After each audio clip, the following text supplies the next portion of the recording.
आप लोग हिंदी तो बराबर समझते हैं ना, बराबर। कि मिलती नहीं मंजिल यूं ही राही को, कि मिलती नहीं मंजिल यूं ही राही को, दिल में एक जुनून सा जगाना पड़ता है। जब चिड़िया से पूछा कि घोंसला कैसे बनता है, कहा दिन का उठाना पड़ता है। शाम सूरज को ढलना सिखाती है, सम्मा परवाने को जलना सिखाती है।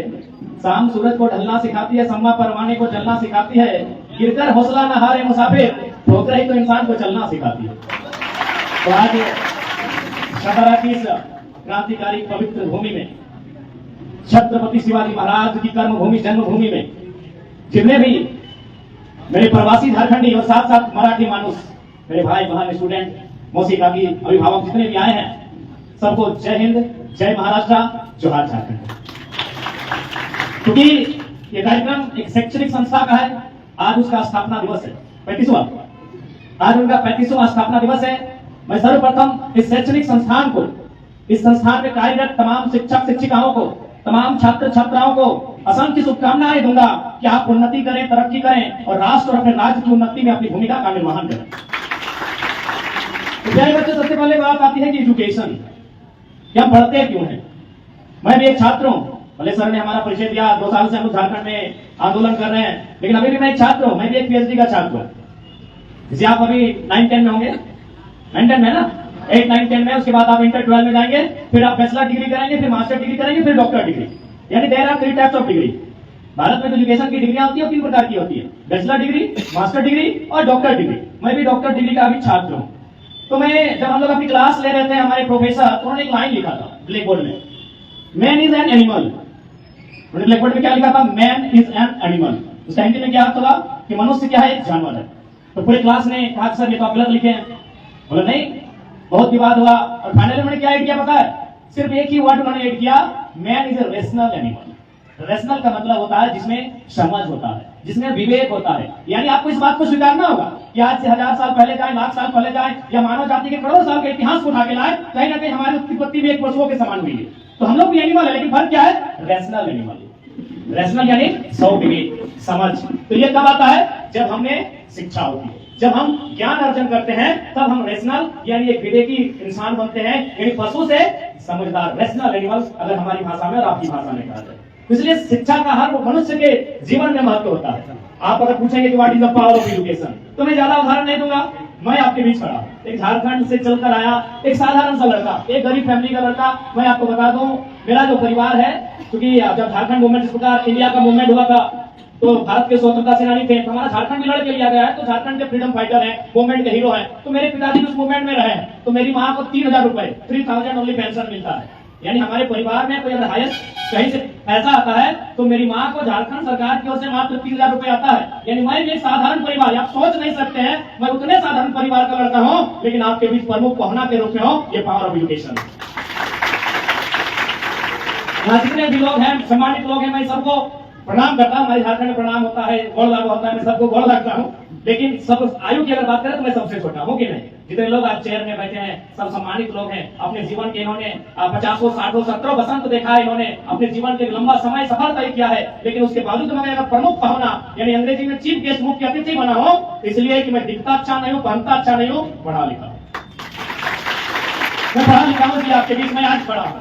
इसलिए मैं आपसे विनम्र अपील करूंगा कि अगर दुनिया को बदलना है, समाज को बदलना है, अपने आप को बदलना है, तो आपको पढ़ना होगा और बेहतर इंसान अपने आप को समाज में बनाना होगा। और जिस उम्र में आप हैं, मोटा मोटी 13 साल 14 साल, ये दिख रहा, 12 साल 13 साल 14 साल, तो हमारे एक एजुकेशन की लाइन में कभी टीचर कहते हैं कि जो टीनेजर का उम्र होता है ना, वो सबसे बेहतरीन उम्र होता है। उस उम्र में आप अपने आप को बना सकते हैं या आप अपने आप को बिगाड़ सकते हैं। टीनेजर समझते हैं ना, 13 to 19। अंग्रेजी में अगर आप 1-2 से गिनेंगे उम्र को इंसान की, तो टीनेजर 13, 14, 15, 16, 17, 18, 19, यानी 7। ये 13 से लेकर 19 की उम्र होती है, हम टीनेजर कहते हैं।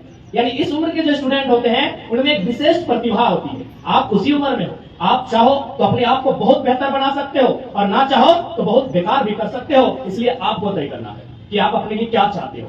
क्योंकि आप जिस उम्र में है, मैं एक छोटी सी घटना सुनाता हूँ। जिस प्रकार छत्रपति शिवाजी महाराज का नाम आता है, ठीक उसी प्रकार फ्रांस में नेपोलियन बोनापार्ट का नाम आता है। फ्रांस है ना, हाँ, फ्रांस के सेनापति कहे जाते हैं नेपोलियन बोनापार्ट। बचपन की उन्हें एक घटना घटी थी। उनकी मां उन्हें लेकर एक ज्योतिष के पास गई। ज्योतिष आप समझते हैं, जैसे कोई पंडित होता है, सभी धर्मों में अपनी अपनी मान्यताएं हैं, जो हाथ की रेखाओं को देखता है, जो भविष्यवाणी करता है इंसान के हाथों को देखने के बाद।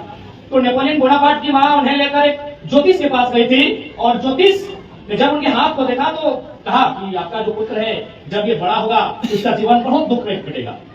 तो नेपोलियन बोनापार्ट बहुत कम उम्र में, आपकी उम्र में थे, टीनेजर में थे, बोला कि आप ज्योतिष महोदय आप ऐसा क्यों बोल रहे हैं, जो मेरा तो जीवन है वो बहुत दुख में कटेगा। बोला तुम्हारे हाथ की जो लकीरें है ना, वो लकीरें ऐसा कह रही, मैं नहीं कह रहा हूं। उस पंडित ने, उस ज्योतिष ने क्या कहा कि तुम्हारे हाथ की जो लकीरें हैं वो लकीरें कह रही कि तुम्हारा जीवन खराब होगा, मैं ऐसा नहीं कह रहा हूं। नेपोलियन बोनापार्ट ने जरा भी समय नहीं गवाया, क्योंकि उनका बचपन से ख्वाहिश था कि मैं बड़ा होकर एक सैनिक बनूं। बचपन से अपनी वो कमर में एक छोटा सा चाकू, छुरिया क्या बोलते हैं, समझ रहे, चाकू छुरी लेकर चलते थे। नेपोलियन बोनापार्ट ने उस छुरी को, चाकू को निकाला, उस ज्योतिष के सामने अपने इन हाथों पे रखा जहां लकीरें हैं, और एक ऊपर से दूसरा राउंड नीचे से। अपने हाथ को ही कहा कि लकीरों को ही दो भागों में बांट दिया, इस हमारी भाषा में लहूलुहान कर दिया, चीर दिया। क्या कहा कि ज्योतिष महोदय अब मेरे हाथ को देखिए, अब मेरे भविष्य का बताइए कि मेरा भविष्य कैसा होने वाला है, क्योंकि आपने कहा था कि तुम्हारी हाथों की लकीरें ऐसा कह रही है, मेरे हाथ में तो लकीर ही नहीं है। यानी आप जिस उम्र के पड़ाव में हो, विधि के विधान को टाल सकते हो, काल के कपाल में लिखे को मिटा सकते हो। ये नेपोलियन बोनापार्ट। इसलिए जो भी कुछ करना है अपनी मेहनत के दम पे करना है, किस्मत के भरोसे मत रहो। जिनकी हाथें नहीं है उनका भी किस्मत होता है कि नहीं? जिनकी हाथें नहीं है, दोनों हाथें नहीं है, क्या उनका किस्मत है कि नहीं? या तो अच्छा या खराब है ना? यानी जिनकी हाथ भी नहीं है उनकी भी किस्मत होती है। इसलिए अपनी तकदीर का फैसला किस्मत के भरोसे और हाथों की लकीरों में मत ढूंढो, अपनी तकदीर का फैसला अपनी मेहनत में ढूंढने का काम करो। ये मैं तुम सभी को संदेश देना चाहूंगा। आप उस उम्र के खड़ा होंगे। और वास्तव में शिक्षा एक ऐसा सार है, शिक्षा एक ऐसा ग्रंथ है जो वास्तव में संसार को बदल सकता है। आप महात्मा बुद्ध का नाम सुने आप लोग? लाइटोपेसिया बुद्ध, लाइटोपेसिया एक सवाल भी आता है हमारे झारखंड में, जीएस में पूछा भी जाता है। आप सिकंदर का नाम सुने? जो जीता वही सिकंदर, ये भी सुने होंगे। सिकंदर यूनान कहते हैं, जिसे आज हम ग्रीक कहते हैं, और बुद्ध भारत का हिस्सा, लेकिन आज वो नेपाल लुम्बिनी में चला गया है। बुद्ध का जन्म हुआ था 563 ईसा पूर्व और सिकंदर का जन्म हुआ था 356 ईसा पूर्व, यानी लगभग 200 साल का डिफरेंस था। ज्यादा डिफरेंस था, दोनों मान के साथ चलेंगे कि लगभग समांतर कालखंड के थे। सिकंदर के हाथ में तलवार थी और बुद्ध के हाथ में विचार था। बुद्ध के पास क्या था? विचार था। आज बुद्ध पूरी दुनिया में पूजे जाते हैं कि नहीं? क्योंकि उनके पास क्या था? विचार था। विचार आया कहां से? ज्ञान से आया। और सिकंदर के हाथ में क्या था? तलवार। आपकी जानकारी के लिए बता दें, बुद्ध 80 साल की उम्र में दुनिया को त्यागे थे, सिकंदर मात्र 33 साल की आयु में। क्योंकि आपके हाथों में अगर हम हथियार थमा दें, आप कितने लोगों की हत्या कर पाओगे? आप कितनों बलशाली हो? 2 को मारोगे, तीसरे को, चौथे को, पांचवें को, छठे को, सातवें को, आठवें को, 9वां का नंबर आते आते या तो आपकी भुजाओं का बल जवाब दे देगा या तो फिर आपकी तलवार जवाब दे देगी। यस या नो? कितने लोगों के मारोगे? यदि आपके हाथों में, मैं कहूं नहीं सबसे बलशाली कौन है? तुम हो, चलो तुम्हें खड़ा करके तुम्हारी हाथों में मैं तलवार थमा दूं। 9-10 या तो भुजाओं का बल जवाब दे देगा या तो तुम्हारी तलवार जवाब दे देगी। लेकिन तुम्हारे हाथों में अगर विचार, तुम्हारे कंठ में अगर विचार दे दिया जाए, तुम्हें अगर शिक्षा की शक्ति दे दिया जाए, तुम्हें ज्ञान दे दिया जाए, तो ना तुम कभी रुकोगे ना कभी थकोगे, बुद्ध की तरह एशिया, लाइट ऑफ एशिया कहलाओगे। तो ये शिक्षा की ताकत है। जिस अवस्था में है प्रयास करें कुछ बेहतर करने। हमारे प्रोफेसर कहते थे कि मेरी उम्र 40 हो रही है, लेकिन मेरा दिल कहता है कि अगर मैं 4 घंटा रोज फुटबॉल खेलूंगा तो अच्छा फुटबॉल प्लेयर बन जाऊंगा। क्योंकि उनको विश्वास था कि हम जिस काम में 4 घंटा लगाते हैं, कम से कम उसका रिजल्ट होना चाहिए। मान के चलिए अगर तुमको पढ़ने में मन नहीं करता, सपोज अगर तुमको पढ़ने में मन नहीं करता है, तुम्हारा मन करता है कि दौड़े, तो 4 घंटा कंटिन्यू दौड़ो, पुणे से लेकर सतारा तक। और जब दौड़ो तो कम से कम यूसेन बोल्ट बन के निकलो। यानी मेरे कहने का तात्पर्य है, तुम जिस काम में 4 घंटा, 5 घंटा, 6 घंटा देते हो, उस फील्ड का तुम्हें एक्सपर्ट होना चाहिए, नंबर 1 होना चाहिए। दौड़ो ना, अरे पढ़ने में नहीं करते, दौड़ो। आज सबसे ज्यादा रनिंग में गोल्ड मेडल किसका? ओलंपिक में, यूसेन बोल्ट का। तो पढ़ा लिखा होगा कि नहीं मुझे नहीं मालूम, लेकिन नंबर 1 धावक है। तो दौड़ तो सकते हो। चलो पढ़ने में मन नहीं करता है, गाने में मन नहीं करता है, नाचने में मन नहीं करता है, या और कोई काम में मन नहीं करता है, दौड़ तो सकते हो। उछल कूद तो कर सकते हो, उछल कूद में भी ओलंपिक्स में गोल्ड होता है कि नहीं? यानी मेरे कहने का तात्पर्य है, किसी एक काम को ऐसा चुनो जिसमें तुम अपने आप को नंबर 1 बना दो। क्योंकि दुनिया नंबर 2 पर नहीं पूछती है। प्यारे बच्चों, दुनिया नंबर 2 पर नहीं पूछती है। क्या आप हमें बताएंगे कि हिमालय की ऊंची चोटी पर, माउंट एवरेस्ट पर सबसे पहले कौन गया था? Edmund Hillary. चलिए ठीक है, टेंसिंग एडमंड हिलेरी साथ में गए थे। अंतरिक्ष में सबसे पहले कौन गया था? यूरी गगरिन, बराबर है। चंद्रमा में सबसे पहले कौन गया था? नील आर्मस्ट्रॉन्ग, बराबर है। भारत देश के पहले प्रधानमंत्री पंडित जवाहरलाल नेहरू, बराबर है। भारत देश के पहले राष्ट्रपति डॉक्टर राजेंद्र प्रसाद, बराबर है। चलिए मैं सवाल को फिर से पूछता हूं, भारत देश के दूसरे राष्ट्रपति, जवाब दीजिए। भारत देश के दूसरे प्रधानमंत्री, जवाब दीजिए। चांद में दूसरे नंबर पर कौन गया था? जवाब दीजिए। हिमालय की ऊंची चोटी पर दूसरे नंबर पर कौन गया था? साइलेंट। अंतरिक्ष में दूसरे नंबर पर कौन गया था? सब साइलेंट, हम भी साइलेंट। क्यों? दुनिया नंबर 1 को पूछती है, 2 का कोई रोल नहीं है। आप उदाहरण लेता हूं, मैंने 5 सवाल आपसे पूछा, इस मंच में बैठे, आगे बैठे या पीछे बैठे, सबने 5 को उत्तर दिया कि नहीं? क्योंकि मैंने नंबर 1 का चर्चा किया था। इसी मंच में मैंने आपसे 5 सवाल पूछा और 5 टफ सवाल था।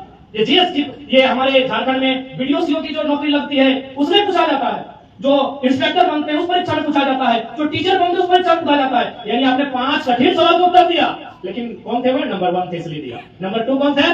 मुझे भी नहीं मालूम, आपको भी नहीं मालूम। दैट मींस एक काम है, एक ऐसा काम चुनो जिसमें तुम 4 घंटा देते हो, जिसमें तुम 6 घंटा देते हो, उसका तुम्हें नंबर 1 बनना होगा। यदि तुम 4 घंटा फिजिक्स में देते हो, इस इलाके का नंबर 1 फिजिक्स एक्सपर्ट तुम होना चाहिए। अगर केमिस्ट्री में देते हो, इस इलाके का नंबर 1 केमिस्ट्री एक्सपर्ट तुम होना चाहिए। अंग्रेजी में देते हो, इस इलाके का नंबर 1 अंग्रेजी एक्सपर्ट तुम्हें होना चाहिए। अगर डांस नहीं करते हो, कोई दिक्कत नहीं, डांस करना भी बुरा है क्या?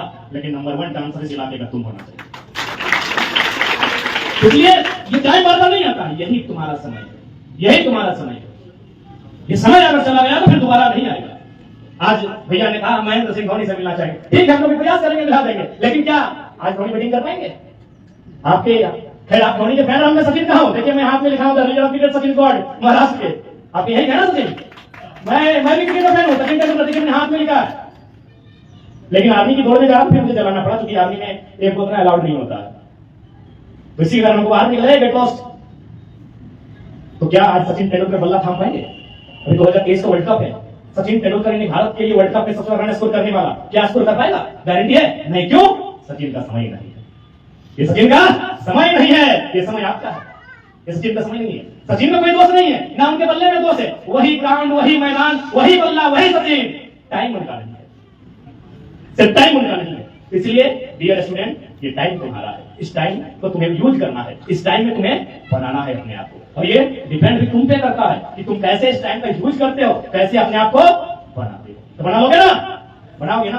4 घंटा आते हो पढ़ने, जहां 4 घंटा 5 घंटा गंवाते हो, वहां कुछ हासिल भी करना होगा। इसलिए आज आप पढ़ने आते हो, यहाँ मिनिमम 4 घंटा, मैक्सिमम 6 घंटा 7 घंटा तक पढ़ते हो, यहाँ से रिजल्ट होना चाहिए, यहाँ से तुम्हें एक्सपर्ट बनकर निकलना होगा। और मैं विशेष कहूंगा कि जैसी भी परिस्थितियां हैं, क्योंकि क्या होता है कि मैक्सिमम हम लोग मिडिल क्लास फैमिली से होते हैं, मैं शायद हो सके आप लोग भी होंगे, तो क्या होता है कि हमारे पास बहुत सारी समस्याएं आती हैं, उन समस्याओं के बीच हमें बहुत संघर्ष करना पड़ता है, हमें बहुत जूझना पड़ता है, हम अपने आप को स्थापित नहीं कर पाते हैं, हम अपने मन को एकाग्र नहीं कर पाते हैं, तब हमारा मन विचलित होने लगता है, तब हमें बहुत सारी संभावनाएं, बहुत सारी ऐसी घटनाएं हमारे मन में चलती है। तो मैं आपको कहूंगा, जैसी भी परिस्थितियां हैं, अपने आप को सेटिस्फाइड करो। जब तक आप अपने आप को सेटिस्फाइड नहीं करोगे, आत्मसंतुष्ट नहीं करोगे, खुद ने भी वही कहा था कि दुनिया को जीतने से पहले अपने मन को शांत करो, अपने आप को जीतो। इसलिए सबसे पहले आप अपने आप को जीतिए। अभी अगर बात कर लें, अगर आपको लगता है कि नहीं विराट कोहली बहुत अच्छे क्रिकेटर है, बहुत खुश हम नहीं खुश हैं, हमको भी लगता है काश हम मेसी के फुटबॉल में ट्रॉफी जीतते हैं। मेसी से पूछेगा सर आप तो बहुत खुश है, वर्ल्ड कप जीत के आए हैं, बोलेगा नहीं यार हम तो काश मोदी होते हैं, मोदी प्रदेश का प्रधानमंत्री है। और मोदी से पूछेगा सर आप खुश है कि नहीं, बोलेगा अरे हम तो यूट्यूबर होते हैं, यूट्यूब पर प्रचार भी कर रहे थे, क्योंकि असल यूट्यूबर होते हैं, सबसे सब्सक्राइबर मेरा होता है। आप लोग बोल रहे थे पीएम साहब कि मेरा चैनल को सब्सक्राइब कीजिए। इसका मतलब है कोई भी इंसान अपने आप से सेटिस्फाइड नहीं है, वही इंसान आगे बढ़ेगा, वही इंसान हैप्पी रहेगा जो अपने आप से सेटिस्फाइड रहेगा। मैं एक छोटी सी कहानी के साथ विदाई लूंगा, क्योंकि हमें बहुत लंबी दूरी तय करनी है। एक मजदूर हुआ करता था, मजदूर आप समझते हैं, फिर हमारे झारखंड के जितने भी भाई आए सबके मजदूरी करने ही आए हैं, प्रवासी हैं, थोड़ा अपना प्यार सपोर्ट दीजिएगा, क्योंकि आपका महाराष्ट्र आपका घर है, लेकिन हमारे जितने भी झारखंड के भाई आए हैं, देखिए पीछे बैठे हैं, वो एक मजदूर के रूप में यहाँ कार्य करने आए हैं। आप उन्हें अपना प्यार, अपना सपोर्ट दीजिएगा। 2000 किलोमीटर दूर से हम यहाँ आए, 2000 किलोमीटर समझते हैं ना, 3 दिन जाने में लगता है, ट्रेन में जब बैठते हैं तो 3 दिन लगता है झारखंड जाने में। इसलिए आप थोड़ा हमारे जो वहां से प्रवासी लोग आए हैं सभी को थोड़ा सपोर्ट कीजिएगा, उन्हें थोड़ा प्रेम दीजिएगा, हम आपसे अपेक्षा रखते हैं और आपसे हम विनती भी करते हैं। तो एक मजदूर था, उस मजदूर की ख्वाहिश थी कि मैं दुनिया का सबसे पावरफुल इंसान हूं। एक मजदूर था, मजदूर आप समझते हैं, घर बनाने वाला मजदूर, जो निम्न से निम्न सड़कों में काम करने वाला मजदूर, बालू का काम करने वाला मजदूर, ठेला ठेलने वाला मजदूर, है ना। तो उस मजदूर का ख्वाहिश था कि हम दुनिया का सबसे पावरफुल शक्तिशाली आदमी बने। वह अपना जैसे हर कोई ईश्वर अल्लाह खुदा याद करता है, अपने ईश्वर को याद कर, तो एक दिन प्रकट में बोल क्या चाहिए तुम्हें? बोला मुझे दुनिया का सबसे शक्तिशाली इंसान बनना है, हमको एक ऐसा आशीर्वाद दीजिए कि हम जब चाहें वो बन जाए। बोला ठीक है, लेकिन एक शर्त है कि दोबारा मजदूर नहीं बनाएंगे, यानी तुमको जहां से ग्रोथ करेंगे ना वो दोबारा वहां लेके नहीं जाएंगे, तुमको बाकी जो बनना है बना देंगे। मजदूर बोला यार इसमें कौन सा दिक्कत है, और ऐसे भी दोबारा कौन मजदूर बनना चाहेगा, हम दोबारा मजदूर नहीं बनना चाहेंगे। ठान लिया, बोला हाँ एकदम ठान लिया। कुछ दिन बाद वही प्रधानमंत्री साहब का काफिला गुजरा, लगभग 1000 की संख्या में, उनके पीछे पीछे गाड़ी, मीडिया, पुलिस। बोला यार दुनिया का सबसे ताकतवर आदमी तो प्रधानमंत्री होता है, तो तुरंत बोला हे ईश्वर हमको प्रधानमंत्री बना दिया जाए। वो एकदम 1 घंटा में प्रधानमंत्री बन गया और पूरा इतराया, इतना समझे ना, अपने आप पे गुमान करना, अभिमान करना। अब क्या हुआ, कुछ दिन 1 महीना 1.5 महीना बीता, अचानक प्रधानमंत्री से वो भाषण दे रहे, प्रधानमंत्री को भाषण देना होगा। जब वो भाषण दे रहा था, सूरज की रोशनी उसके चेहरे पर पड़ी। जब सूरज की रोशनी उसके चेहरे पर पड़ी, वो पसीना पसीना हो गया, तरबतर हो गया। बोला यार हम तो सोचे थे प्रधानमंत्री सबसे शक्तिशाली होता है, पर अब लगता है सूरज सबसे पावरफुल है। फिर बोला हे ईश्वर हमको प्रधानमंत्री बन के नहीं रहना है, हमको सूरज बना दो। फिर बोला समझ लो दोबारा प्रधानमंत्री नहीं बनेंगे। बोला नहीं बनना, हमको सूरज बनना है। अब वो सूरज बन जाता है। फिर वो 1 महीना 1.5 महीना सूरज बन के रहता है। फिर एक दिन 1 महीना 1.5 महीना बाद सूरज के सामने काले बादल। बोला हद तरीका हो गया जी, हम तो सोचे थे कि सबसे पावरफुल सूरज होता है, अब काले बादल में घेर लिया। फिर याद किया, जो भी बोलिए ईश्वर अल्लाह खुदा जो बोलिए। फिर प्रकट हुए, बोला अब क्या चाहिए। बोला काला बादल बना दो, ये सूरज सभी पावरफुल है, सूरज को कैप्चर कर लिया, घेर लिया है। बोला दोबारा सूरज नहीं बनाएंगे। बोला सोच लिए, अब बन गया काला बादल। 1 महीना 1.5 महीना उड़ने लगा, इधर उधर मंडराने लगा। अचानक एक दिन उसकी टकराहट एक बड़े पहाड़ से होती है। ये देखिए आपके बड़े पहाड़ देखे हम लोग आते समय बंबई से जब यहाँ तक है, बड़े बड़े पहाड़ देखे तो पहाड़ क्या करते हैं, बादलों को रोक लेते हैं, बादलों का रास्ता रोक लेते हैं। अब फिर याद किया, बोला यार हमको बादल, ये काला बादल ही बन के नहीं रहना है। बोला क्या बनना है, पहाड़ बना दो। बोला चल आज के बाद तू पहाड़ बन जा। अब क्या हुआ, फिर 1 महीना बाद उसकी आंखें खुलती है, वो गहरी नींद में सोया था, उसकी आंखें खुलती है एक आवाज से। वो देखता बिना देखे समझे बोलता है क्या ये पहाड़ हमको कोई पीट रहा है। बोला प्रकट हो। बोला क्या हुआ। बोला जो हमको पीट रहा है वही बना दो, ये सबसे पावरफुल हमको पीट रहा है। बोला आंख खोल के देख कौन पीट रहा है। एक मजदूर हथौड़ी लेके और एक छेनी लेके पहाड़ की पत्थरों को ठा ठा ठा ठा दे लेता।